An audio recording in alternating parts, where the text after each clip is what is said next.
या 7व्या अध्यायातला ऐकायला येतं जो भाग आपण गेल्या वेळेला पाहिला त्याच्यामध्ये महत्त्वाच्या ज्या गोष्टी अगदी शेवटी ज्यांचा उल्लेख झाला तो अशा प्रकारचा होता की भगवंत सांगतात की मी सगळ्या ह्या विश्वाचं बीज मी आहे आणि माझ्यापासून हे सगळं निर्माण झालं आहे.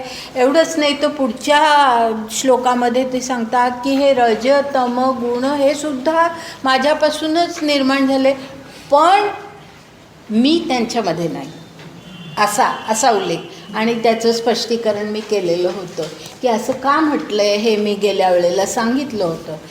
आता ही जी सगळी परिस्थिती आहे की आपण म्हणजे खरं म्हणजे परमेश्वर ही जी एक शाश्वत शक्ती आहे त्याचा अंश आपल्यामध्ये आहे आत्म्याच्या रूपामध्ये, पण आपण त्यापासून फार दुरावलेलो आहोत.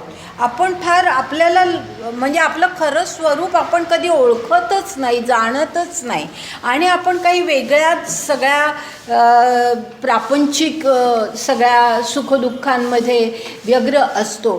तर ही जी सगळी परिस्थिती आहे तर त्याच्या संबंधी आता पुढच्या ह्या भागामध्ये कसे उल्लेख केलेत पहा. आणि आता मला वाटतं 13वा श्लोक आपला झाला होता आणि ओव्या पण झाल्या होत्या ना. आता 14वा श्लोकही मी आधी घेणार आहे आणि त्याच्यानंतरच्या ज्या ओव्या आहेत त्याही मी घेणार आहे.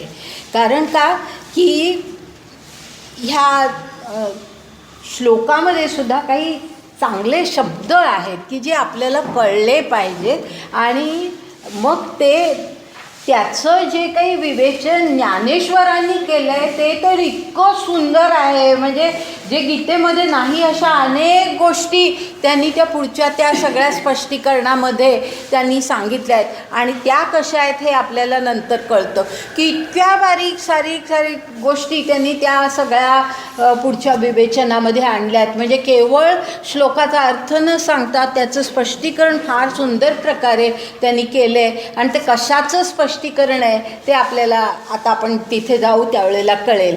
तर आता आपण पहिल्यांदा 14वा श्लोक आपण लक्षात घेऊया आणि त्यामध्ये काय म्हटलं आहे, दैवी येशा गुणमयी मम माया दुरत्तया. हा सर्वात महत्त्वाचा ह्याच्यातला भाग आहे की आता जे आधी त्यांनी रज तम गुण हे सगळ्याचा जो काही उल्लेख केला ही सगळी गुणमयी गुण आहेत ना, हे त्रिगुणमय अशी ही जी माया आहे, ही जी प्रकृती आहे, त्रिगुणात्मक ही जी प्रकृती आहे ही ते काय म्हणतात की ती माया मम माया म्हटलं आहे त्यांनी.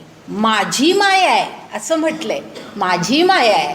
म्हणजे ह्या ठिकाणी तो माझी म्हणण्यामध्ये एक अर्थ आहे आणि तो काय आहे तो आपण लक्षात घ्यायला पाहिजे. आणि मग पुढे काय म्हटलं, मम माया दुरत्यया.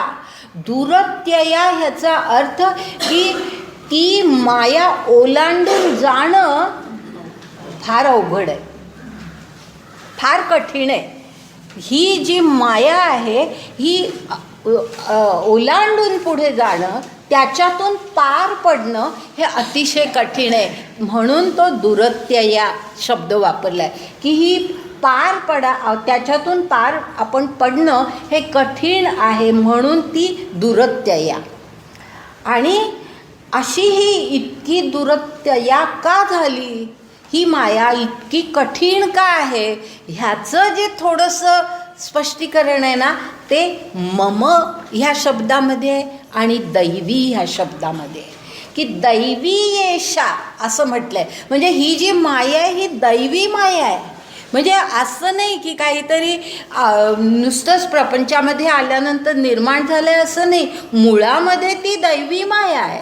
कारण मी गेल्या वेळेला हे समजावून सांगितलं होतं की पहिल्यांदा ईश्वरी प्रकृतीच ही सगळी सृष्टी निर्माण करते आणि त्या ईश्वरी प्रकृती ज्याला आपण पराप्रकृती म्हणतो त्या पराप्रकृतीतून पुढे अपराप्रकृती ही पुढे मग वाढत जाते. तर ती जी म्हणजे ही माया हा शब्द गेल्याही वेळेला मला वाटतं मी सांगितलं असेल, पुन्हा एकदा सांगते की माया हा शब्द शंकराचार्यांनी ज्या अर्थाने वापरला आहे तो अर्थ इथे नाही आहे. हे अगदी नीट लक्षात घ्या.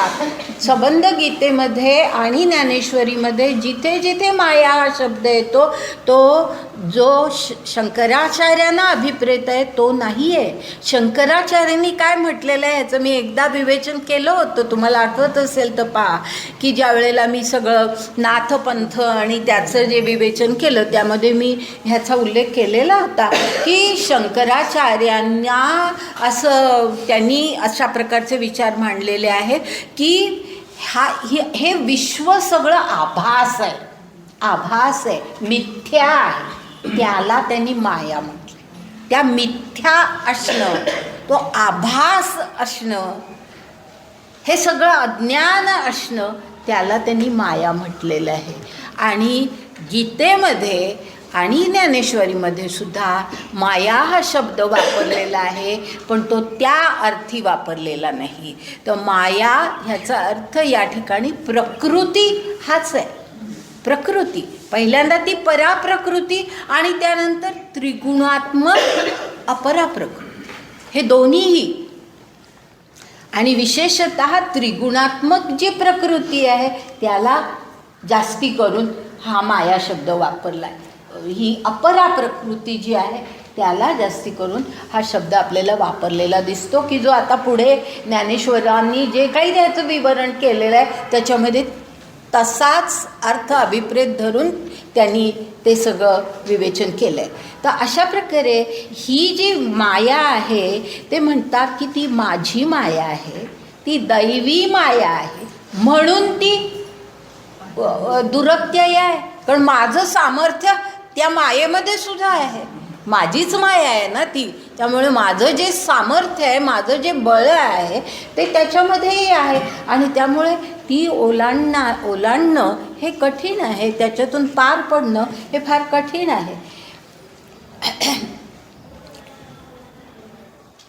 अर्थात पण त्याचा अर्थ असा, म्हणजे पुढे आपण ह्याचं सगळं विवेचन करतो आहे, पण ह्या ठिकाणी हाही अर्थ लक्षात घ्यायचा आहे की जशी एक ईश्वराची जी शक्ती, ज्याला परा प्रकृती असं म्हणतात, दैवी प्रकृती, उच्च श्रेष्ठ प्रकृती असं म्हणतात, त्याचं जे स्वरूप आहे ते तसंच जर राहिलं असतं तर हे मायेचं स्वरूप जे आज प्रपंचामध्ये आपल्याला दिसतं ते तसं झालं नसतं. पण तसं ते राहिलं नाही. मग काय झालं तर ह्या श्रेष्ठ प्रकृतीला, ह्या दैवी प्रकृतीला आपल्यातला अहम, लक्षात आलं? आता बघा, आपल्यातला अहम, अहंकार, आपल्यातले सगळे विकार, सगळे काम, क्रोध, लोभ, मद, मोह, मत्सर, सगळे विकार, हे सगळे त्या मायेला जोडले गेले आणि त्यामुळे मग ती अधिक दुरत्यया झाली. जर ती तशीच दैवी माया असती, ती सामर्थ्यवान का होईना पण ती ओलांडता आली असती. पण आपले विकार आणि आपल्यातल्या ज्या सगळ्या हीन प्रवृत्ती आणि ह्या प्रपंचातल्या सगळ्या ज्या काही कनिष्ठ प्रवृत्ती त्याला जोडल्या गेल्या आणि त्यामुळे त्याचं स्वरूप जे झालं ते दुरत्यया झालं, ती ओलांडायला कठीण झाली. हा भाग तिथे लक्षात घ्यायचा. म्हणजे त्यांनी म्हटलं आहे भगवंतांनी की ही माझी माया आहे, ती ओलांडणं कठीणच आहे, पण त्याच्याचबरोबर हा पुढचा भाग आपण लक्षात घेतला पाहिजे की त्या श्रेष्ठ प्रकृतीला ही जी अपरा, हे आपले सगळे त्रिगुण आणि आपल्यातले सगळं प्रापंचिक सगळं सुख दुःख, त्याच्यामध्ये आपलं जे काही आपलं सगळं जीवन आपण व्यतीत करत असतो ते सगळं त्याला जोडलं गेलं आणि त्यामुळे ही माया ओलांडणं हे कठीण झालं, म्हणून ती दुरत्यया झाली. आणि आता पुढे त्या श्लोकातला जो पुढचा भाग आहे तोही आपण घेऊया, कारण मग ह्या संबंध पुढच्या ओव्यांचं सगळं भराभर स्पष्टीकरण होत जाईल. मामेव ये प्रपद्यन्ते मायाम एताम तरंती ते. म्हणजे मामेव म्हणजे माम एव ये प्रपद्यन्ते, म्हणजे प्रपद्यन्ते म्हणजे जे माझी भक्ती करतात, जे मला शरण येतात. शरण येणं भक्ती, त्या भक्तीमध्ये शरणागती ही अपेक्षितच आहे. भक्ती म्हणजे केवळ पूजा अर्चा अशी भक्ती नाही, त्याच्यामध्ये आपलं सर्वस्व पूर्ण त्याची शरणागती, अशा प्रकारची भक्ती. तर जे कोणी माम एव ये प्रपद्यन्ते, ये म्हणजे जे कोणी मला फक्त, माम एव म्हणजे मला फक्त, प्रपद्यन्ते माझीच फक्त भक्ती करतात, म्हणजे अनन्य भक्ती, माझ्याशी एकात्म होऊन दुसऱ्या कशाचाही विचार न करता फक्त माझ्याशी एकात्म होऊन जे माझी भक्ती करतात, ते काय त्यांनी म्हटलं, मायाम एताम तरंती ते. लक्षात आलं? अर्थ कळला असेल तर. म्हणजे ह्या मायेतून ते तरुण पुढे जातात, जे माझी भक्ती, फक्त माझी भक्ती, एकमेव माझी भक्ती करतात, ते ह्या सर्वातून तरुण पुढे जातात. असा श्लोक आहे. आता ह्या श्लोकावरती ज्या ओव्या ज्ञानेश्वरांनी हे केलेल्या आहेत त्या फार, म्हणजे ह्या ओव्यांमध्ये काय आहे की ह्या नुसतं माया असं न म्हणता ही माया नदी आहे असं म्हटलंय त्यांनी. आणि ही माया नदी तरुण पलीकडच्या काठावर जर आपण गेलं तर तो भगवंत भेटणार आहे, म्हणून त्या मायेला नुसतं माया न म्हणता त्यांनी माया नदी म्हटले आहे. आणि मग ह्या माया नदीचं सगळं वर्णन केलं आहे की आपण जे या प्रपंचातल्या सगळ्या गोष्टींमध्ये आपण इतके मोहित होतो, आपण जे ह्याच्यामध्ये सगळे पूर्ण अडकून बसतो, आपल्याला काही दुसरं काही जीवनच नाही असं आपल्याला वाटतं. हे असं इतकं मोहित आपली स्थिती का होते, तर ते आपल्याला ह्या माया नदीचं जे काही वर्णन ज्ञानेश्वरांनी केलं आहे त्याच्यामध्ये फार आपल्याला चांगल्या प्रकारे स्पष्ट होतं. आता काही ठिकाणी मी फक्त त्यातले महत्त्वाचे शब्द सांगीन, पण पहिल्यांदा तर अगदी सुरुवातीपासून त्याचा सगळा अर्थ सांगायला लागेन. पुढे पुढे तुमच्याही लक्षात येईल की इथे काय म्हटलं आहे, काय म्हटलं आहे, तेवढ्या फक्त शब्दांचा उल्लेख केला तरी पुरेसा आहे. आता ओव्या पाहूया आपण. 68 पासून ओव्या आहेत. आता महदादी हे माझी माया, उतरोनिया धनंजया, नी होई जे हे आया कैसे निये. म्हणजे महदादी हे माझी माया. महद ह्याचा अर्थ मी एकदा सांगितलं आहे, बुद्धी. महत् म्हणजे बुद्धी, याचा अर्थ मी गेल्या वेळेला सांगितला होता. म्हणजे आपल्यामध्ये असणारे सगळे आपलं मन, बुद्धी, अहंकार, हे जे सगळं आहे त्या सगळ्याला उद्देशून आणि एकूण सगळं आपल्यामधले त्रिगुण वगैरे हे सगळं, तर त्याच्यात महदादी हे माझी माया असं म्हटलंय. म्हणजे ही जी सगळी महद वगैरे जे सगळं आहे आदी, ती सगळी माझी माया आहे. आता माझी म्हणण्याचा अर्थ काय तुम्हाला कळला आहे, तर ही सगळी माझी माया आहे. उतरोनिया धनंजया, मी होई जे हे आया कैसे निये. म्हणजे ह्या मायेतून उतरून अर्जुना माझ्यापर्यंत पोचणं. हे आया जो शब्द आहे ना, त्याचा अर्थ असा आहे, ह्या शब्दाचे 2 अर्थ ह्या ठिकाणी, म्हणजे ह्या ओवीमध्येच याचे 2 अर्थ घेता येतात. एक म्हणजे स्वाधीन असा एक अर्थ आहे, आणि दुसरा अर्थ आहे साध्य. स्वाधीन आणि साध्य असे दोन्ही अर्थ या शब्दाचे आपण घेऊ शकतो. आया.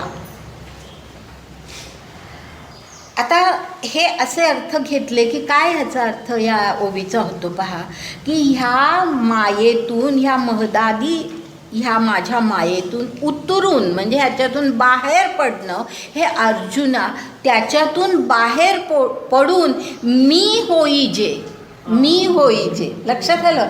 म्हणजे मी होईजे हे आधी म्हटलंय आणि हे आया असं मग पुन्हा म्हटलंय. म्हणजे मी होईजे हे साध्य आहे. लक्षात आलं? हे त्या मायेतून उतरण्याचं कारण काय, तर मी होईचे, माझं स्वरूप तुम्हाला प्राप्त व्हावं अशी भक्ताची इच्छा असते की भगवंताशी आपण एकात्म व्हावं. म्हणजे मी होईजे हे साध्य आणि त्याचा स्वाधीन हा अर्थ घेतला तरी तसंच होतं की माझ्या स्वाधीन पूर्णतः होणं. कैसे निये म्हणजे हे कसं शक्य आहे, कैसे निये माझ्या स्वाधीन पूर्णतया होणं किंवा मी होण्याचं साध्य पूर्ण करणं, हे कैसे निये म्हणजे हे कठीण आहे, हे खूप कठीण आहे. आता ते कठीण कसं आहे ते पुढे सांगताना ह्या सगळ्या या माया नदीचं कसं वर्णन केलं आहे बघा. जिये ब्रह्मजळाचा आघाडा, पहिलिया संकल्प जळाचा उभडा, सवेची महाभूतांचा बुडबुडा साना आला. शब्द थोडे आपल्याला अवघड वाटतात, कठीण, कारण आपल्या परिचयाचे नाहीत म्हणून वाटतात, पण नीट लक्षात घ्या. ब्रह्मचळाचा आघाडा म्हणजे आघाडा याचा खरा अर्थ तुटलेला कडा. आघाडा म्हणजे तुटलेला कडा. म्हणजे असं तुटलेला कडा असं का म्हटलंय, तर ब्रह्मचलापर्यंत जायचंय. ब्रह्मचल आत म्हणजे चल ह्याचा अर्थ पर्वत हां. तर त्या ब्रह्मरूपी पर्वताच्या शिखरापर्यंत पोचायचं आहे, पण मध्ये काय तुटलेला कडा आहे. तुटलेला कडा आहे म्हणजे हे सगळं किती कठीण आहे ह्या प्रत्येक गोष्टीमध्ये त्यांनी सांगितलं आहे की ब्रह्मचाळाचा आघाडा, पहिलिया संकल्प जळाचा उभडा. म्हणजे काय की तो जो कडा आहे, तुटलेला कडा, तिथून होतं काय, म्हणजे ही माया नदी आहे ना, ते सांगायचं आहे त्यांना. तर त्यामुळे ते काय म्हणतात की त्या कड्यापासून म्हणजे त्या आघाड्यापासून संकल्प जळाचा उभडा ह्याचा अर्थ उकळी येणं म्हणतो ना आपण, उकळी, उसळण्यापेक्षा सुद्धा उकळी. आणि उकळी का म्हणजे उकळी हाच शब्द बरोबर का आहे, तर पुढे जर तुम्ही पाहाल तर महाभूतांचा बुडबुडा म्हटलंय.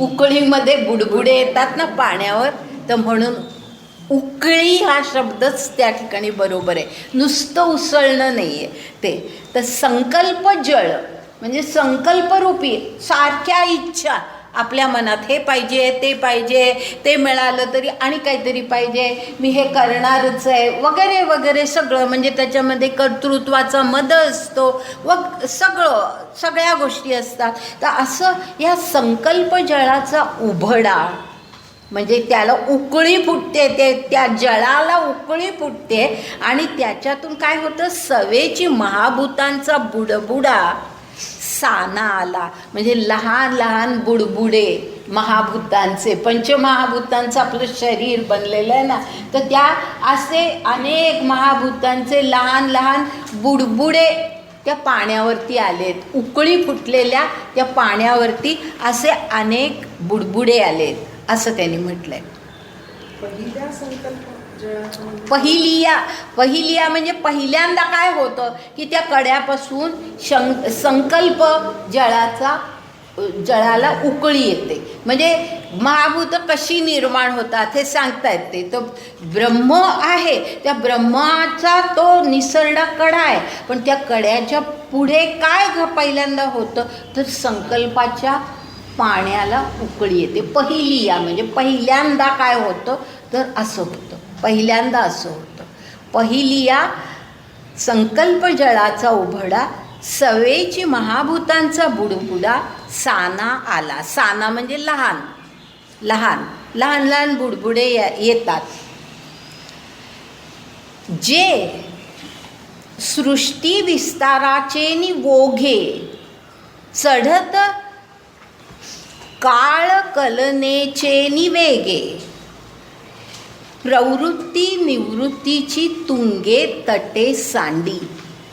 म्हणजे ह्यामध्ये खूप गोष्टी अशा आहे सांगितलेल्या आहेत की सृष्टीचा विस्तार असा होत राहतो. अनेक बुडबुडे येतात, अनेक महाभूत निर्माण होतात, म्हणजे सृष्टीचा असा विस्तार होत राहतो. वोघे, वोघ म्हणजे ओघ, ओघ हां हां लोंड म्हणजे सृष्टीचा विस्तार कायम त्या जळात होतच राहतो पुढे पुढे. आणि चढत काळ कलनेचेनी वेगी, म्हणजे ह्याचा अर्थ शब्द फार आपल्याला अपरिचित आहेत म्हणून नीट लक्षात घ्या की या ठिकाणी काळाचा उल्लेख आहे, काळाचा उल्लेख आहे. आणि हे कलनेचेनी वेगे ह्याचा अर्थ असा आहे की काळाची जी ग्रास करण्याची जी शक्ती, कलन ह्याचा अर्थ ग्रास करणं, घास घेणं. काळाची जी ही शक्ती असते घास घेण्याची, म्हणजे काय ते मी आणखी स्पष्ट करते साध्या शब्दामध्ये. आधी त्या शब्दांचे अर्थ पाहूया आपण. चढत काळ कलनेचे नि वेगे म्हणजे काळाची अशी शक्ती की जी सगळ्याचा ग्रास घेत असते. म्हणजे ह्याचा अर्थ असा की काळ इतका वेगाने पुढे जात असतो की आत्ता हा क्षण पुढच्या क्षणाला पास्ट म्हणजे भूतकाळ होऊन जातो, भूतकाळ होतो. इतका प्रचंड काळाचा वेग असतो. म्हणजे हे सगळं जे काही सृष्टी जी विस्तार जाते त्याच्यामध्ये काळाचंही आपण लक्षात घ्यायला पाहिजे की काळ अशा ह्या इतका वेगवान असा काळ ह्या सगळ्या विस्ताराला आणखी एक वेगळं स्वरूप देतो. कारण काल होतं ते आज नाही. आपल्याला माहिती आहे आपल्या लहानपणी होतं ते आत्ता ती परिस्थिती दिसत नाही. आपली मुलं वेगळी वागतात, आपली नातवंड त्याहीपेक्षा वेगळी वागतात. हे सगळ्यांचे अनुभव आहेत. तर ह्याचा अर्थच असा की काळ इतक्या प्रचंड वेगाने पुढे जात असतो की त्यामुळे हे सृष्टीचा जो विस्तार होतो त्याच्यामध्ये सगळे आणखी फरक भेद असे निर्माण होत जातात. आणि मग प्रवृत्ती निवृत्तीची तुंगे तटे सांडी.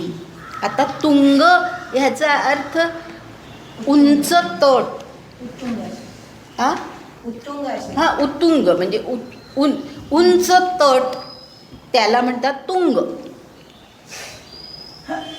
तर प्रवृत्ती पण आहे, निवृत्ती पण आहे, बरोबर आहे. आपण प्रपंचामध्ये आपल्याला हे सगळं माहिती आहे की काही वेळेला इतकी प्रवृत्ती एखाद्या गोष्टीच्या बाबतीत असते, एकदम सगळं कधीतरी ढेपा येतो, एकदम निवृत्तीची छे हे नको. सगळ्यांचे अनुभव आहेत आपल्या की नको हे काहीतरी नको ह्याच्यातून. आता अर्जुनाला नाही का अगदी मोठ्या उत्साहाने रणांगणावर आला, पराक्रमी वीरच आहे तो, इतक्या उत्साहाने तिथे आला, मला पुढे ने म्हणून सांगितलं आणि सगळं बघितल्यावर एकदम निवृत्ती. तर असं प्रवृत्ती निवृत्तीची ही अशी उंच अशी ही तुंग आहेत, म्हणजे तट आहेत किंवा म्हणजे उंचवटे आहेत. आणि पुढे काय म्हटलंय, तटे सांडी असं जे म्हटलंय त्याचा अर्थ असा की ही जी माया नदी आहे ही त्या तटांनाही ओलांडून पुढे जाते. म्हणजे त्याचा वेग केवढा असतो तो वेग सांगण्यासाठी असं म्हटलेलं आहे की किती वेग असतो ह्या माया नदीचा की त्या तट इतके उंच आहेत त्यांनाही ओलांडून ही माया नदी पुढे जाते. हे एकेका ओळीमध्ये कदाचित हे अर्थ तितकेसे लक्षात जाणार नाही. एकूण संबंध आपण हा भाग पाहिला ना की अगदी सगळं चित्र आपल्या डोळ्यासमोर उभं राहतं की काय म्हणायचं आहे ह्या ठिकाणी ज्ञानेश्वरांना.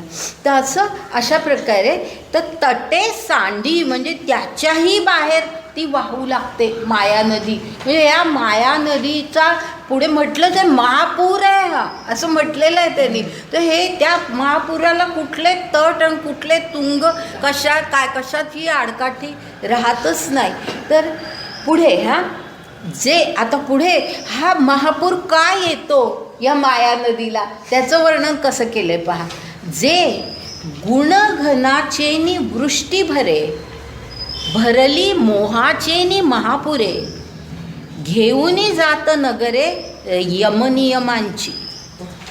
म्हणजे गुण घन ह्याचा अर्थ भरलेलं ढग म्हणजे बाष्प भरलेलं ढग जे असतात ते घन. आणि ते कशाचे आहेत तर गुणांचे. त्रिगुण जे आहेत सत्व रज तम या त्रिगुणात्मक बाष्पानी भरलेले ते मेघ आहेत, ते ढग आहेत. आणि त्यांच्यातून म्हणजे इतके ते गच्च भरले आहेत ह्या त्रिगुणांनी की त्याच्यातून प्रचंड वृष्टी भरे. म्हणजे प्रचंड मोठी वृष्टी होतच राहते सारखी.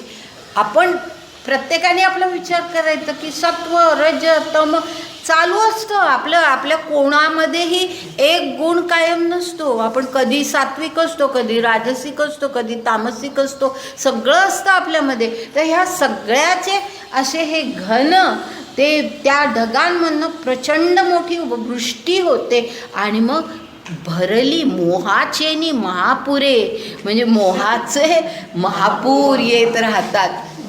मोह सारखा मग हे पाहिजे ते पाहिजे, हे करायचे ते करायचे, सगळं हे यश मिळवायचे ते अशा सगळ्या गोष्टींचे, अशा सगळ्या मोहांचे. आणि मोह याचा अर्थ केवळ हे मिळवणं असंही नाही. मोह याचा अर्थ अज्ञान हाही असतो.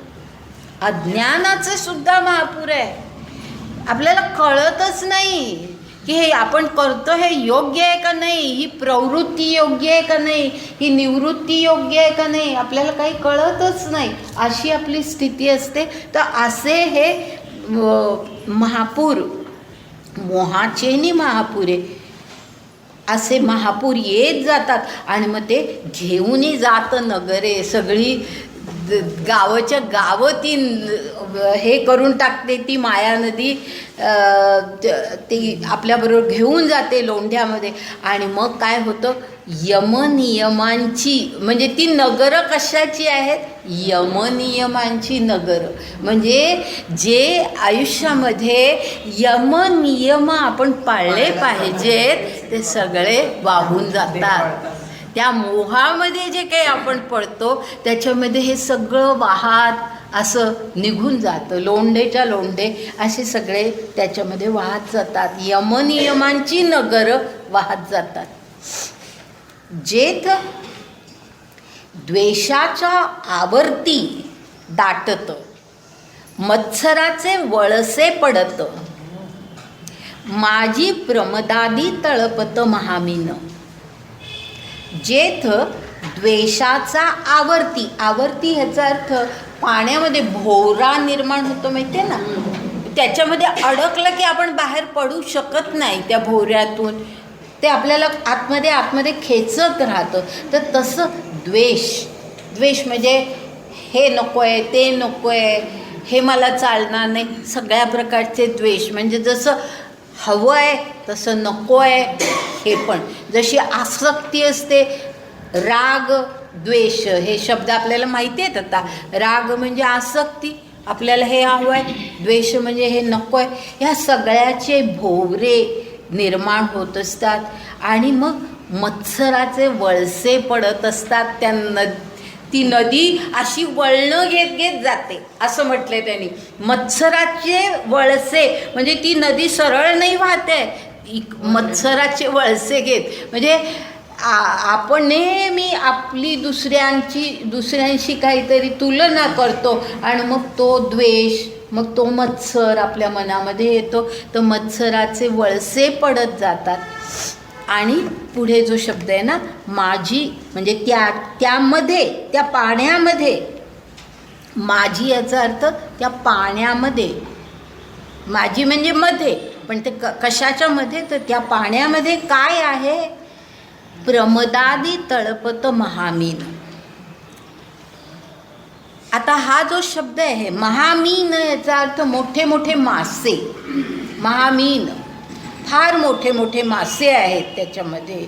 आणि ते कसले मासे, तर प्रमदादी असं म्हटलंय. हा जो शब्द आहे ना, ह्याचा अर्थ मी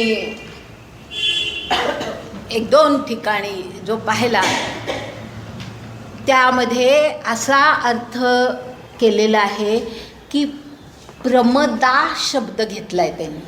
आणि प्रमदा हा शब्द घेऊन त्या ठिकाणी असा अर्थ लावला आहे की स्त्रीविषयीच्या मोहांचे मासे, असा अर्थ लावला आहे. पण तो अर्थ या चुकीचा आहे, हे मी आत्ताच सांगते. तसा अर्थ नाही आहे. प्रमदा या शब्दाचा अर्थ मोहात टाकणारी स्त्री, हा अर्थ अगदी आहे. मनुस्मृतीमध्ये मनुनी स्त्रीला प्रमदा म्हटलेलं आहे की स्त्री अशीच असते की दुसऱ्याला मोहात टाकते, असं वर्णन. आणि म्हणून मी एकदा मागे सांगितलं होतं की काही, मला वाटतं तिकडे मी बोलले होते धन्वंतरी हॉलमध्ये, की काही ग्रंथ हे पूर्वकाळची स्मृती म्हणून आपण बाजूला ठेवायचे असतात. ते आत्ता नाही आहे. ह्या अशा प्रकारच्या कल्पना आजच्या काळामध्ये अस्तित्वामध्ये नाही आहेत आणि त्याच्यावरती आपण विचारही करण्याची गरज नाही आहे. तर प्रमदा ह्याचा जो अर्थ आहे तो, त्याचा अर्थ खरा म्हणजे ह्या शब्दाचा अर्थ की मोहात टाकणारी स्त्री, म्हणजे तिला प्रमदा असं म्हणतात.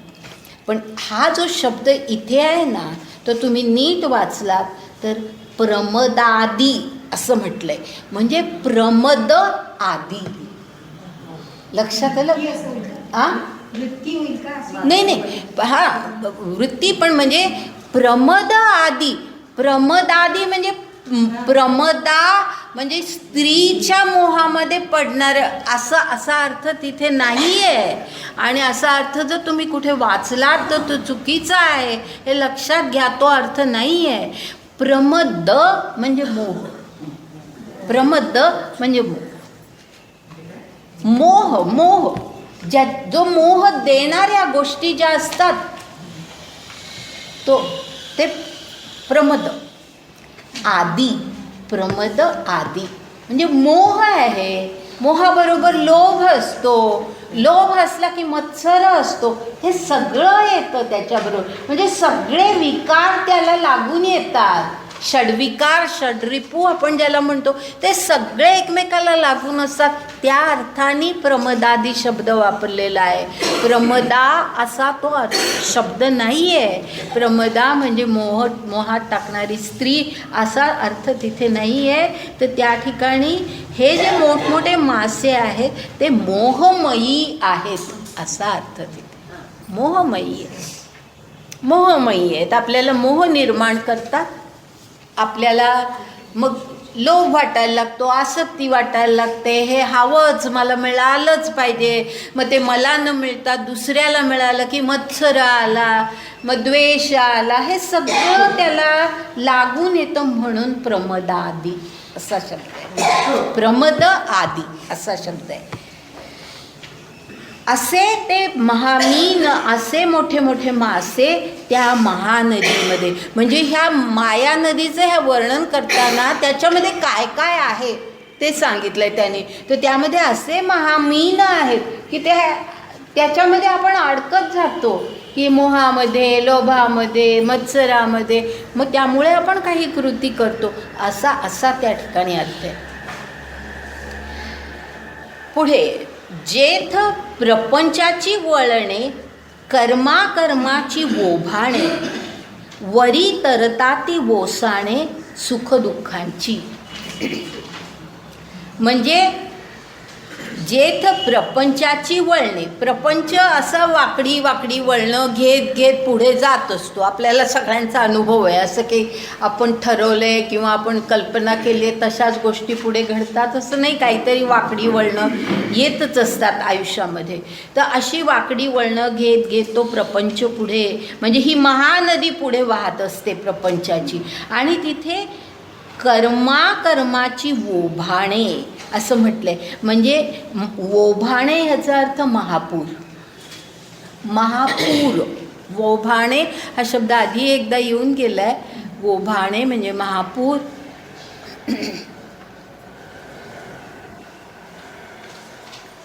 आणि कर्माची ह्याचा अर्थ कर्म अकर्म ह्यांचे महापूर येत असतात. कर्म अकर्म.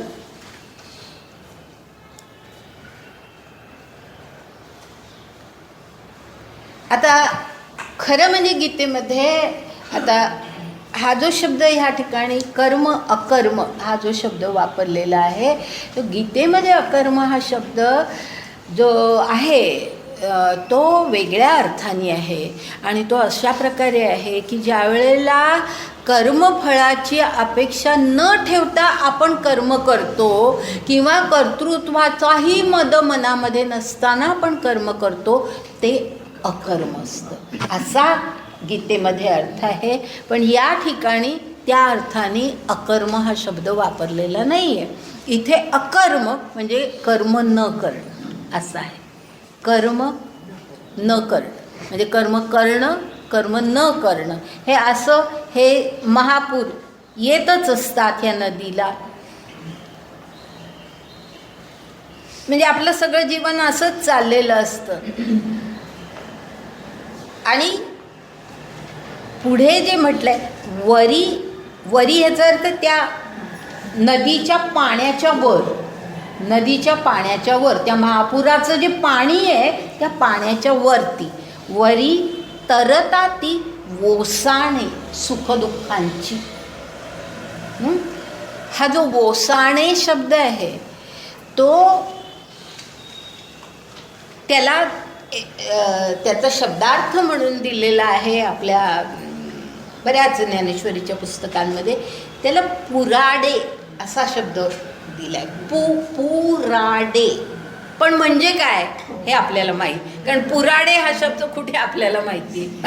त्याचा अर्थ देताना इवन आपल्या दांडेकरांच्या ह्याच्यामध्ये सुद्धा शब्दांचे अर्थ जे आहेत मागे सुद्धा जे दिलेले आहेत त्याच्यामध्ये पुराडे याचा अर्थ, आपलं ओसाणे याचा अर्थ पुराडे असा दिला आहे.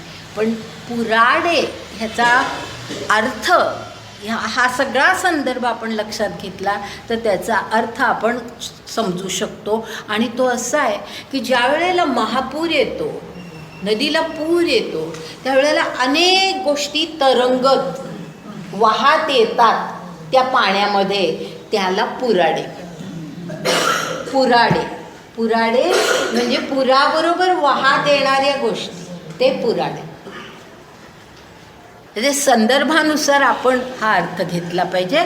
तर पुराडे हा जो अर्थ दिला आहे त्याचा खरा अर्थ असा असला पाहिजे की पुराबरोबर वाहत येणाऱ्या ज्या सगळ्या गोष्टी असतात ते म्हणजे पुराडे किंवा हे काय इथे म्हटले ओसाणे.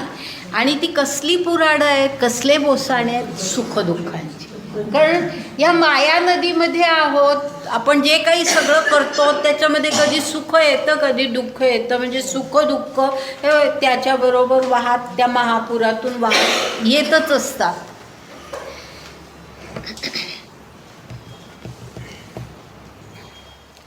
आता त्याच्या पुढची जी ओवी आहे ना त्याच्यातलं फक्त एकच शब्द फक्त लक्षात घ्या, कारण ना असे खूप त्या अनेक शब्द दिल्याने मग अर्थांचे गोंधळ होतात जास्ती. म्हणून ह्या पुढच्या ओवीमध्ये 74वी जी ओवी आहे त्याच्यामध्ये कामाची या लाटा असं म्हटलंय पहा. हां, तेवढाच त्यातला महत्त्वाचा शब्द आहे त्या ओवीतला की काम, इच्छा. इच्छेच्या लाटांवर लाटा या महापुरामध्ये येत असतात. आणि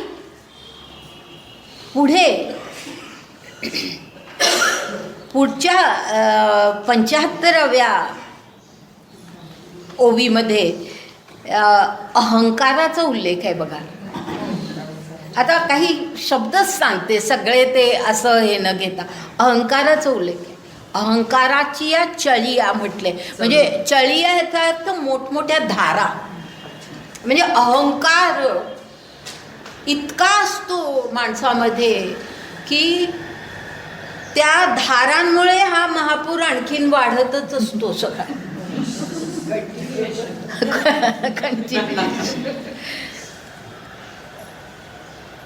अहंकार. आणि त्याच्या पुढे जे म्हटले ना वरी, म्हणजे त्याच्याही वर आणखीन काय आहे तर मदत्रयाची या उकळिया. उकळिया म्हणजे पुन्हा उकळ्या. हां, आता मदत्रय असं जे म्हटलंय ना, 3 प्रकारचे मद. म्हणजे कर्तृत्वाचा अभिमान भयंकर, किंवा आपल्याकडे असलेल्या गोष्टींचा भयंकर अभिमान, तो मद. आता हे 3 मद कोणते? 3 प्रकारचे मद माणसाच्या आयुष्यात असतात. एक म्हणजे विद्या, दुसरं म्हणजे धन, आणि तिसरं म्हणजे कुळ.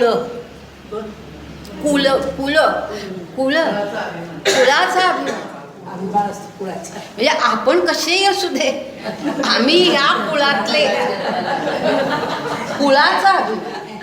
आपण काय वागतो ह्याचा विचारच करायचा नाही, पण आमचं कुळ केवढं मोठं ह्याचा अभिमान. हे 3 मद अत्यंत आपल्याला घातक असतात. की धनाचा मद, कुळाचा मद, की आम्ही या वंशाचे, आम्ही या कुळातले, आणि विद्येचा मद, म्हणजे विद्या घेऊन त्याचा मद करावा. हे खरं म्हणजे अत्यंत अज्ञानाची गोष्ट आहे, पण ती प्रत्यक्षामध्ये घडत असते. तर अशा प्रकारे हे 3 मद आहेत. मदत्रयाची या उकळिया असं म्हटलंय. आणि मग असं हे जे होतं त्याच्यामुळे त्या काय होतं तर विषमाची या आकळिया, म्हणजे उल्लाळे घेती. म्हणजे ह्याचा अर्थ थोडक्यात सांगते की आपण त्या विषयांमध्ये आपण अडकूनच राहतो. विषय माहिती आहे ना आपल्याला. हां, विषय, सगळ्या प्रकारचे विषय. की आता आपल्याला जी सगळी जी ज्ञानेंद्रिय आहेत, आपल्याला कान आहे, डोळ्यांनी दिसतंय, तोंडाला चव आहे, हे जे सगळे त्वचेला स्पर्श करतोय, हे जे सगळं आहे, हे सगळे त्या इंद्रियांचे विषय आहे. त्या विषय जे असतात ते आणखी हवे. म्हणजे आपली तृप्ती होत नाही, कुठल्याही आणि आपली तृप्तीच होत नाही. हे आपल्याला आणखीन हवं आहे. ययातीची गोष्ट मी सांगितली होती, आठवतं तुम्हाला? की ययातीला कधी त्याची इच्छा पूर्णच झाली असं वाटलं नाही, कामेच्छा. तर अशा प्रकारे या सगळ्याच प्रकारच्या ज्या गोष्टी आहेत त्यांच्या उकळ्या फुटतच राहतात. आणि असं हे विषयांमध्ये आपण उल्लाळे घेते, म्हणजे त्याच्यामध्ये आपण आणखीन अडकत जातो. त्या प्रवाहामध्ये आपण अडकत जातो. आता पुढचे सुद्धा मी फक्त शब्द सांगते. पुढच्या 77 ओवी बघा, मधली किंवा नाही आधीची 76 ओवी आहे. उदो असताचे लोंढे. म्हणजे आता हे मधले शब्द सोडून द्या, त्याच्यामध्ये उदो असतं, नंतर पुढच्या ह्याच्यामध्ये जन्म मृत्यू आणि 5 भौतिक बुडबुडे, एवढे शब्द लक्षात घ्या. आता त्याच्यामध्ये काय म्हटलेलं आहे की उदय आणि अस्त हे होतच असतात ना. म्हणजे आपल्या जीवनामध्ये किती गोष्टी आज निर्माण झाल्यात, त्या कधी नाहीशा झाल्यात, पुन्हा काहीतरी वेगळंच घडले. अशा प्रकारे सतत हे उदय अस्त ह्याचे लोंढे त्या महापुरामध्ये येत असतात. नंतर जन्ममृत्यूचे चोंडे, याचा अर्थ जन्ममृत्यूने खळगे पडतात असं. चोंडे याचा अर्थ खळगे, की मृत्यू म्हणजे आता एखाद्या कुटुंबामध्ये 4 माणसांमधलं एक माणूस गेलं म्हणजे एक खळगा निर्माण झाला ना, अशा अर्थाने की मृत्यूमुळे खळगे, जन्मामुळे मग ते पुन्हा भरतात. अशा प्रकारे एक जन्म मृत्यू हे घडतच असतात आणि अशा प्रकारे हे 5 भौतिक बुडबुडे सतत येतात. आता प्रत्येक शब्द जरी नाही पाहिला तरी त्यातले महत्त्वाच्या गोष्टी आपल्याला अशा प्रकारे पाहता येतात. त्यानंतर पुढची ओवी 77वी ओवी, त्याच्यामध्ये समोह विभ्रम असं म्हटलंय. समोह आणि विभ्रम म्हणजे भ्रम. भ्रम याचा अर्थ नीट न कळणं, अज्ञान, भ्रम, गोंधळ, मनामध्ये उडलेला गोंधळ. जो अर्जुनाच्या मनामध्ये गोंधळ उडला की हा धर्म आहे का अधर्म आहे त्याला कळत नाही, ही नीती आहे का अनिती आहे त्याला कळत नाही, हा भ्रमामध्ये तो गोंधळ उडला आहे त्याच्या मनाचा. आणि समोह म्हणजे त्या मोह म्हणजे पुन्हा एक गोंधळ असाही अर्थ आहे, पण समोह म्हणजे ममत्वाचा मोह वगैरे वगैरे, ह्या सगळ्या निराळ्या प्रकारचे मोह.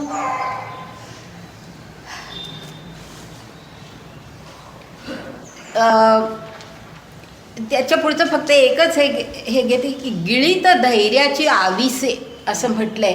तर गिळीत धैर्याची आविस ह्याचा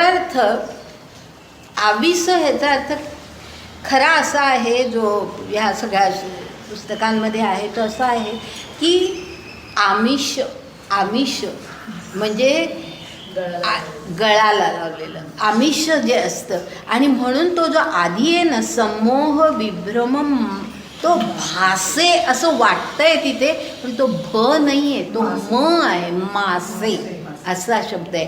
कारण जर पुढे आविस शब्द असेल तर आविस म्हणजे आमिष. तर मासे पकडायला त्या जाळ्याला आमिष म्हणून जे काही लावतात ते खाण्यासाठी मासे येतात आणि मग ते त्या जाळ्यात अडकतात. तर असं ह्या समोह विभ्रम हे जे मासे, ह्याचे मासे काय असतात तर ते सगळं धैर्य आपलं जे असतं ते धैर्य त्या आमिषा म्हणजे धैर्याचं आमिष ते गिळूनच टाकतात. ते जे मासे आहेत ते धैर्य आपलं संपूनच टाकतात, आपलं धैर्य संपून टाकतात. आता पुढे अज्ञानाचा उल्लेख आहे त्या ओवीमध्ये. त्याच्यानंतर पुढची ओवी आहे 78वी ओवी. महत्त्वाचे फक्त शब्द बघूया, कारण आता उगीच कठीण शब्दामध्ये जाण्याचा अर्थ नाही. भ्रांतीचा उल्लेख आहे पहा. भ्रांती म्हणजे पुन्हा नीट न कळणं, भ्रांती गोंधळ, मनाचा गोंधळ होणं, भ्रांती, भ्रम, भ्रांती. नंतर आस्था हा जो शब्द आहे ना त्याच्या पुढे, तर आस्था याचा अर्थ आशा. या ठिकाणी आस्था या शब्दाचा अर्थ आशा असा आहे की आपल्याला आशा असते, हे आपल्याला मिळेल, ते आपल्याला मिळेल, म्हणून आपण प्रयत्न त्यासाठी करत असतो. तर आस्था असते आपल्या मनामध्ये. आणि त्या सगळ्यामध्ये गुणाचेनी खळाळे स्वर्गू गाजे. म्हणजे रजोगुण कसा असतो की रजोगुण हा आपल्याला कर्माला प्रवृत्त करणारा असतो, बरोबर आहे.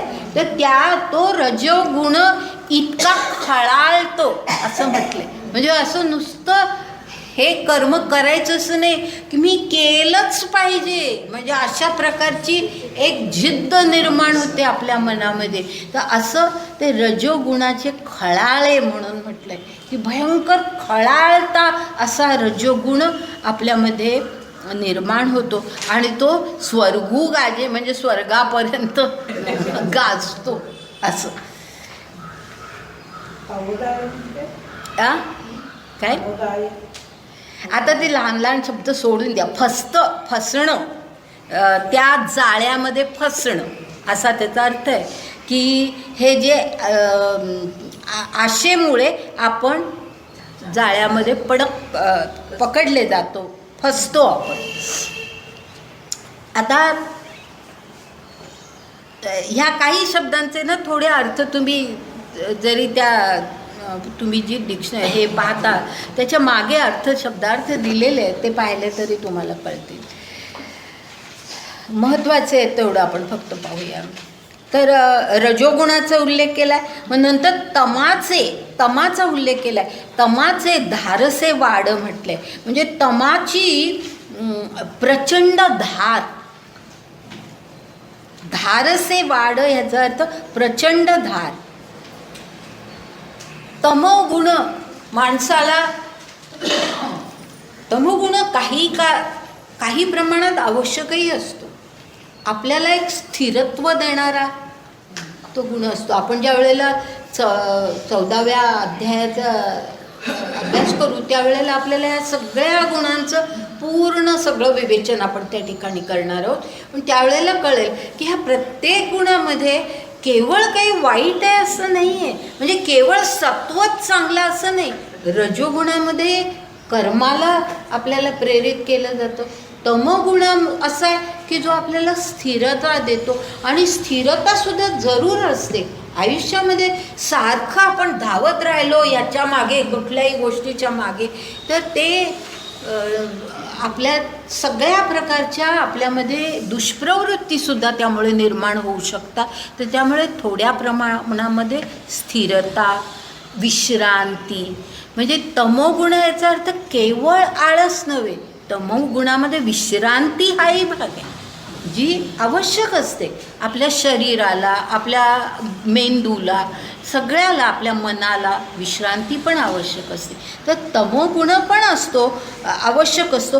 पण इथे काय होतं की तमोगुणाचे धारसे वाढ, म्हणजे तो अशा प्रकारे आपल्याला हे करून टाकतो की म्हणजे आपल्यामध्ये दुष्प्रवृत्ती निर्माण करणं,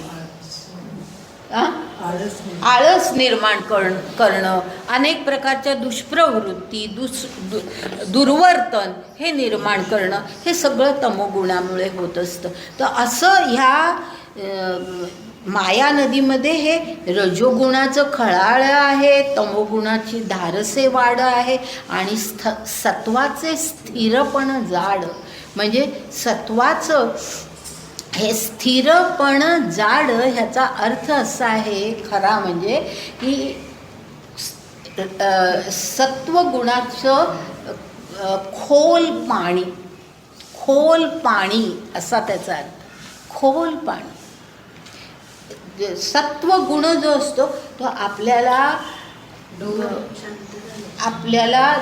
म्हणजे अंतर्गत आपली वृत्ती करून आपल्याला आणखीन जे आत आपण जे नेहमी म्हणतो की आपण बहिर्मुख न होता अंतर्मुख व्हायला पाहिजे, तर ते नुसतं अंतर्मुख नाही, आपण आत जायला पाहिजे. आपल्या आतमध्ये जो आत्मा, जे मोठं शाश्वत तत्व आपल्यामध्ये पर्यंत आपल्याला जायला पाहिजे. आणि ते सुद्धा हे सत्वगुण ते करत असतो. स्थिरपण जाड ह्याचा अर्थ तो, म्हणजे स्थिर नुसता तो आपल्याला करत नाही, आपल्याला तो डोहाची खोली जी असते की कुठलाही डोह जसा खोल असतो, त्या खोलामध्ये जे काही आतमध्ये आहे ते आपल्याला कळलं पाहिजे. तर ते स्थिरपण, त्या अर्थाने तो शब्द वापरलेला. पण अशा एकूण सगळं म्हणून हे सगळं त्याचं वर्णन करून पुढे काय म्हटलं, किंबहुना, म्हणजे आणि किंबहुना याचा अर्थ खरा म्हणजे आणखी काय सांगू तुला अर्जुना. किंबहुना असा आहे तो शब्द. किंबहुना आपण इतकं एकत्र ते दोन्ही शब्द घेतो. किंबहुना म्हणजे आणखी तुला काय सांगायचं, आणखी तुला काय सांगायचं. हे द्वाड माया नदी ही माया नदी जी आहे ही अत्यंत द्वाड, म्हणजे सगळ्या प्रकारच्या अडचणींनी भरलेली आहे, सगळ्या प्रकारच्या अडचणींनी भरलेली आहे, आणि त्यामुळे ती तरुण जाण्याला अत्यंत दुस्तर आहे असा त्याचा अर्थ आहे. द्वाड म्हणण्यामध्ये एवढा अर्थ भरलेला आहे की ती तरुण जाण्याला अत्यंत कठीण आहे, दुस्तर आहे.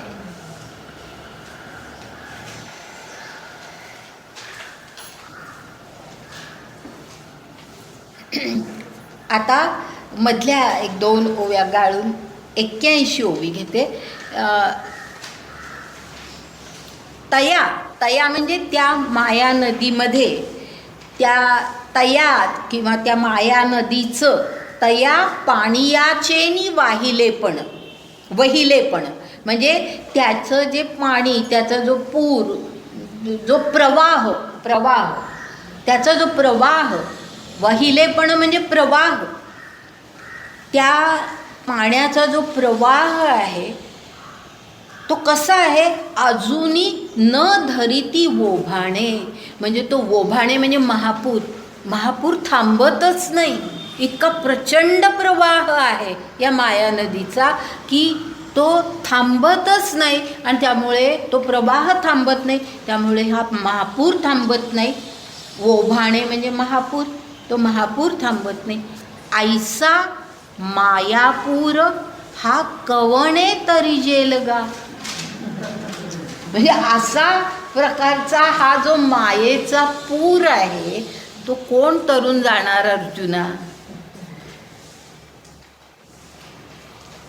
आता हे सगळं माया नदीचं वर्णन केल्यानंतर, म्हणजे हे सगळं एवढं वर्णन गीतेच्या श्लोकामध्ये नाही आहे, नुसतं दुरत्यया असं म्हटलं आहे, पण ज्ञानेश्वरांनी त्या माया नदीचं फार सुंदर अर्थ आपल्याला स्पष्ट केला आहे. आणि आता ते सगळं सांगितल्यानंतर पुढे त्या श्लोकातला जो शेवटचा भाग आहे त्याच्याकडे ते येतात आणि तो कसा सांगतात बघा, की इथे आता 82 ओवी, येत एक नाही अजूनही त्या ह्याच्याकडे आलो नाही, अजूनही या माया नदीचं वर्णन आहे.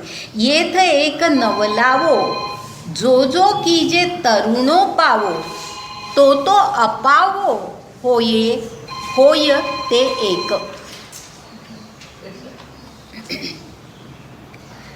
इथे भगवंत असं म्हणतात की अर्जुना हे नवल काय आहे बघ, की ह्या माया नदीतून तरुण जाण्याचा जो काही प्रयत्न केला जातो, म्हणजे तरुणो पावो, जे काही केलं जातं म्हणजे त्याच्यासाठी जो काही उपाय केला जातो त्याचं काय होतं, तो अपावो होय एक, म्हणजे तो अपायच ठरतो.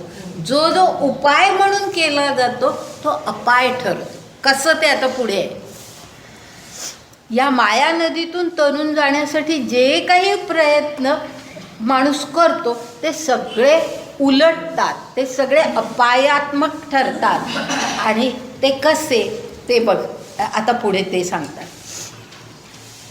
आता हे प्रयत्न कसे असतात, कोण कसे प्रयत्न करतं ते त्यांनी सांगितले. एक स्वयंबुद्धीचा बाही रिगाले तयांची शुद्धीची नाही. एक जाणीवेचा डोही गर्वेची गिळिले. आधी पहिल्यांदा हे बघूया. एक स्वयंबुद्धीचा बाही रिगाले तयाची शुद्धीची नाही, म्हणजे स्वतःच्या बुद्धीनी, स्वयंबुद्धी म्हणजे स्वतःच्या बुद्धीनी ह्या माया नदीतून तरुण जाण्यासाठी काही एक ह्याचा अर्थ काही लोक प्रयत्न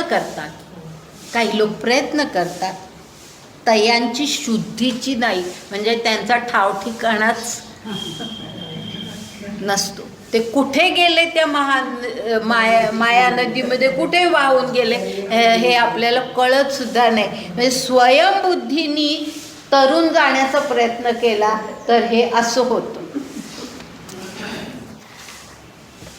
एक पुढे एक जाणीवेचा डोही गर्वेची गिळिले, म्हणजे जाणीव ह्याचं अर्थ ज्ञान.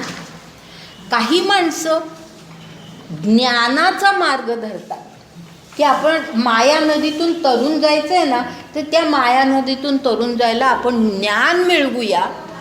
ते ज्ञान मिळालं की आपल्याला हे सगळं ह्याच्यातून तरुण जाता येईल असं त्यांना वाटतं.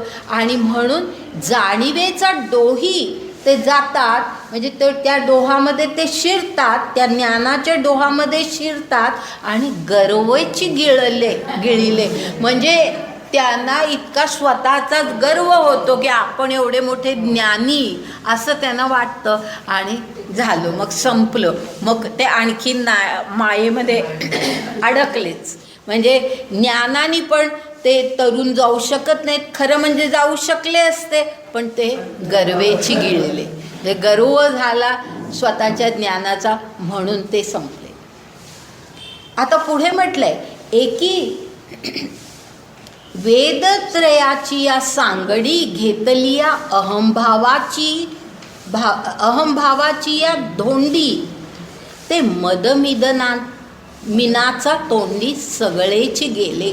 म्हणजे काही माणसं वेदत्रयाची म्हणजे 3 वेद, असं 3 वेद असं का म्हटलंय ह्याचं कारण सांगते की आपले खरे 4 वेद आहेत, पण त्याच्यामध्ये 3 वेद हे जास्त प्रमुख मानले जातात.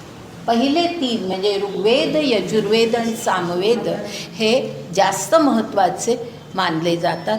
अथर्ववेद जो आहे तो जरा म्हणजे त्याच्यामध्ये निरनिराळ्या ऋषींनी स्वतःची मतं काही घातली आहेत.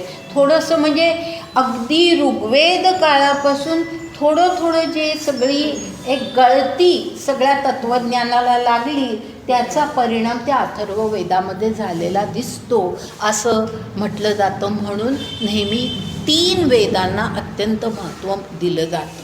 तर एक वेदत्रयाची या सांगडी, हा सांगडी जो शब्द आहे ना त्याचा अर्थ नीट लक्षात घ्या. सांगड ह्याचा अर्थ असा की काय हा काय बोला ना तुम्हाला माहिती असेल तर मला बरं वाटेल. हां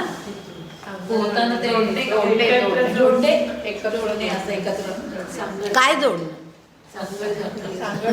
सांगड घालणं म्हणजे जोडणं, हे बरोबर. सांगड घालणं याचा अर्थ आपण नेहमी घेतो जोडणं एकमेकांना. मदत आहे, पण कशाची आहे तर हा जो सांगड हा शब्द आहे ना त्याचा स्पष्ट अर्थ असा आहे की पोहताना पूर्वीच्या काळी जेव्हा माणूस पोहायला शिकत असे किंवा मूल पोहायला शिकत असे किंवा ज्याला पोहायला येत नाही आणि कुठेतरी पुरात अडकला आहे, त्याच्या बाबतीत काय केलं जात असे तर त्यावेळेला भोपळे असतात ना, भोपळे ते एकमेकांना बांधतात. ते थोडेसे हे करतात, ते एकमेकांना बांधतात चांगले. ते जरा हलके असतात, पाण्यावर तरंगतात भोपळे. तर ते सगळे एकमेकांना बांधतात, त्याची सांगड घालतात आणि त्याला तो माणूस त्याचा आधार घेऊन तो माणूस पाण्यातून तरून जातो. तो उल्लेख या ठिकाणी आहे की सांगड याचा अर्थ तो की भोपळे एकमेकांना जोडून केलेली जी सांगड असते ती कशासाठी असते तर आपण तरून जावं म्हणून, आपल्याला एक आधार असतो तो. पण अशी जी माणसं वेदत्रयाची सांगड त्यांनी घेतली. सांगड कशाची आहे त्याचा अर्थ मी भोपळ्याची सांगड असं सांगितलं, पण इथे ह्या ठिकाणी वेदत्रयाची सांगड आहे. म्हणजे 3 वेदांचा आधार घेतला आहे त्यांनी, 3 वेदांचं ज्ञान घेतलं आहे आणि त्या ज्ञानाच्या आधारे या मायेतून आपण तरून जाऊ असं त्यांना वाटतंय. पण त्यांनी काय केलं, अहंभावाची या धोंडी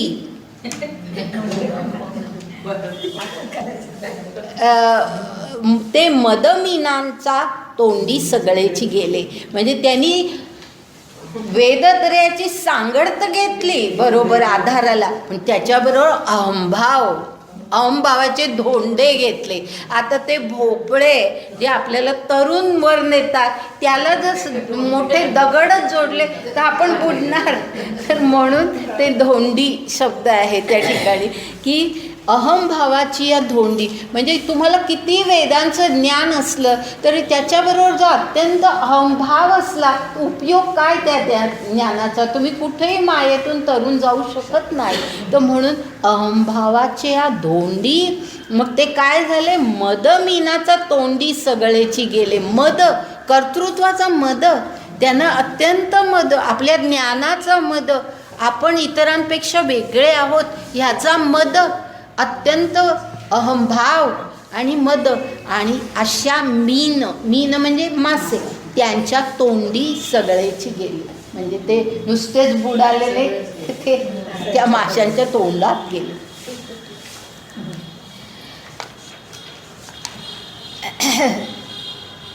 हे बरंच मोठं आहे. मला असं वाटतं आज आपण इथे थांबू. खूप, कारण काय असं नुसतंच पुढे जाण्यात अर्थ नाही. छान त्यांनी हे केलं. हां, घेऊ अजून 10 मिनटं? बरं, चला 10 मिनटं घेते, पण मलाच तुम्ही सांगा, माझं लक्ष राहत नाही. एकी म्हणजे काहींच्या बाबतीमध्ये एक हा जो शब्द वापरला ते काही, त्याचा अर्थ काही. त्यांनी काय केलं? वयसेचे जाड बांधले, मग मनमथाचिये कासे लागले, ते विषय मगरी सांडिले चघळूनिया. म्हणजे वयसेचे, वयस ह्याचा अर्थ तारुण्य नाही, या ठिकाणी तारुण्य असा आहे. तारुण्य असं आहे. म्हणजे वयस हा शब्द निरनिराळ्या आपल्या आयुष्यातल्या काळांना उद्देशून वापरला जातो. वय आपलं काय आहे त्यानुसार. तर ह्या ठिकाणी काही माणसं एक तर तारुण्यामध्ये सगळ्या प्रकारचा उत्साह असतो, जोम असतो, आपल्या कर्तृत्वाबद्दल एक मोठा अभिमान असतो किंवा खात्री असते, आत्मविश्वास असतो. तर अशा त्या वयसेचे जाड बांधले, म्हणजे त्यांनी आपल्या कमरेला काय बांधून घेतलं? तर ते तारुण्याचं जे काही सगळा उत्साह, बळ जे सगळं आहे की आम्ही हे सगळं करून दाखवू, अशा प्रकारे त्यांनी प्रयत्न केला. तर त्यांनी ते बांधून घेतलं कमरेला.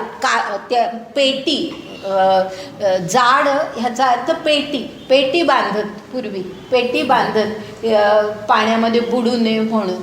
तर अशा प्रकारे वयसेचे जाड बांधले, म्हणजे त्या तारुण्याची पेटी आपल्या कमरेला बांधली आणि खात्री, आत्मविश्वास त्यांच्या मनामध्ये की आपण हे करूच, आपण हे तरून जाऊच. पण त्याच्याबरोबर काय झालं? मग मनमथाची कासे लागले, म्हणजे मनमथ ह्याचा अर्थ कामभावना. तारुण्यामध्ये कामभावना, तर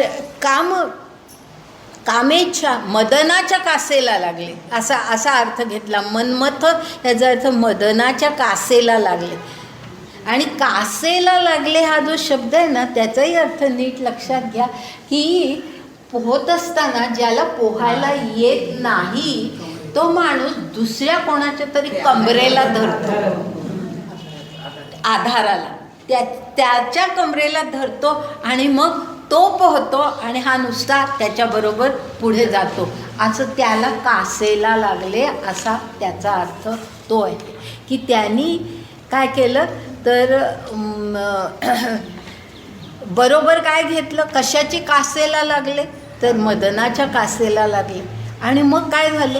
ते विषय मगरी सांडिले चघळूनिया, म्हणजे मग विषयांमध्ये ते आणखी ते व्यापूनच गेले. म्हणजे विषयांनी त्यांना चघळून टाकलं, त्यांचं संपवलं सगळं अस्तित्व. आता पुढे, आता वृद्धाप्याची या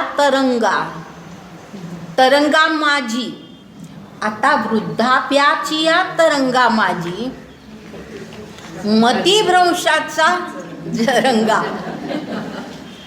म्हणजे म्हातारपणी, काही जण म्हातारपणी लाटेमध्ये तरंगा, म्हणजे ते लपून बसले आणि कशाच्या पण म्हणजे आपण ह्याच्यातून बाहेर पडायचं आहे, ह्या सगळ्या लाटेतून, या तरंगातून बाहेर पडायचं आहे. ह्याच्यात शेवटी मतिभ्रंश, कारण वृद्धापकाळामध्ये शेवटी ते पण म्हणजे जो विवेक, तो विवेकही सुटला. तर त्यामुळे मतिभ्रंशाचा जरंगा, ह्याचा अर्थ जाळं असतं ना, जरंगा म्हणजे पाण्याचा उल्लेख आहे ना, म्हणून पाण्यामध्ये जाळं टाकतात मासे पकडण्यासाठी, म्हणून जरंगा असा शब्द वापरला आहे तिथे. तर मतिभ्रंशाच्या जरंग्यामध्ये म्हणजे मतिभ्रंशाच्या जाळ्यामध्ये ते कवळीजताती पैगा चहूकडे, म्हणजे चहू बाजूनी ते त्या जाळ्याने त्यांना कवटाळून टाकलं, वेढून टाकलं.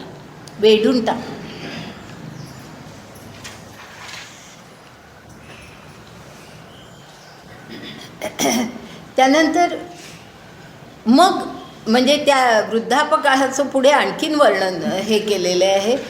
आणि शोकाचा कडा उपडत, क्रोधाचा आवर्ती दाटत, आपत गिधी चुंबीजत उधवला ठाई. म्हणजे त्यांना मग हे सगळं म्हणजे आता वृद्धापकाळाला आपल्याच्याने आता काहीच होत नाही, हे सगळं आत्ता जाणवायला लागलो. तोपर्यंत आयुष्य ते त्या ह्याच्यात बुढापा देख कर रोया तसं झाली आहे परिस्थिती. तर ते नुसता शोक करायला लागले आणि क्रोध, मग त्याच्याबरोबर नुसता शोक नाही, मग रागही येतो, स्वतःवरही राग येतो, इतरांवरही राग येतो की ह्यांनी माझं असं नुकसान केलं, त्यांनी माझं असं नुकसान केलं, सगळे विचार येतात. तर अशा प्रकारे क्रोधाचा आवर्ती दाटत, म्हणजे अशा प्रकारे क्रोधाच्या भोवरे, आवर्त म्हणजे भोवरे, त्या क्रोधांचे भोवरे, त्या भोवऱ्यामध्ये ते अडकतात. आणि शेवटी काय होतं, आपत गिधी चुंबीजत उधवला ठाई. गिधी याचा अर्थ गिधाड. आपद गिधी म्हणजे संकटांची गिधाड. सगळे आता वृद्धापकाळामध्ये काय संकट नसतात, सगळ्या प्रकारची संकट येतात. तर वृद्धापकाळामध्ये येणाऱ्या सगळ्या संकटांच्या गिधाडांनी त्यांना टोचलं, ते टोचले जातात. म्हणजे संपलं त्यांचं, त्या जे काही हे आहे, जी काही इच्छा होती ती सगळी नष्ट झाली. मग दुःखाचेनी बरबटे बोंबले, पाठी मरणाचिये रेवे रेवले, ऐसे कामाचिये कासे लागले ते गेले वाया. म्हणजे शब्द म्हणजे दुःख आपण साधं घेऊया, दुःखाने बरबटले, मरणाच्या जाळ्यामध्ये ते फसले आणि शेवटी हे का झालं, त्याचं कारण इथे आहे. कामाची कासे लागले ते गेले वाया. तारुण्यामध्ये जे ते कामाच्या कासेला लागलेले होते ना, सुरुवात तिथून आहे ना, वयसाची सुरुवात त्यांनी केली. तिथे पहिल्यांदा तारुण्य काळ घातलाय आणि त्या तारुण्याच्या काळामध्ये ते अशा कामाच्या कासेला जे लागले ते वृद्धापकाळामध्ये शेवटी त्यांची अशी अवस्था झाली. तर अशा प्रकारे गेले वाया. आता थांबू.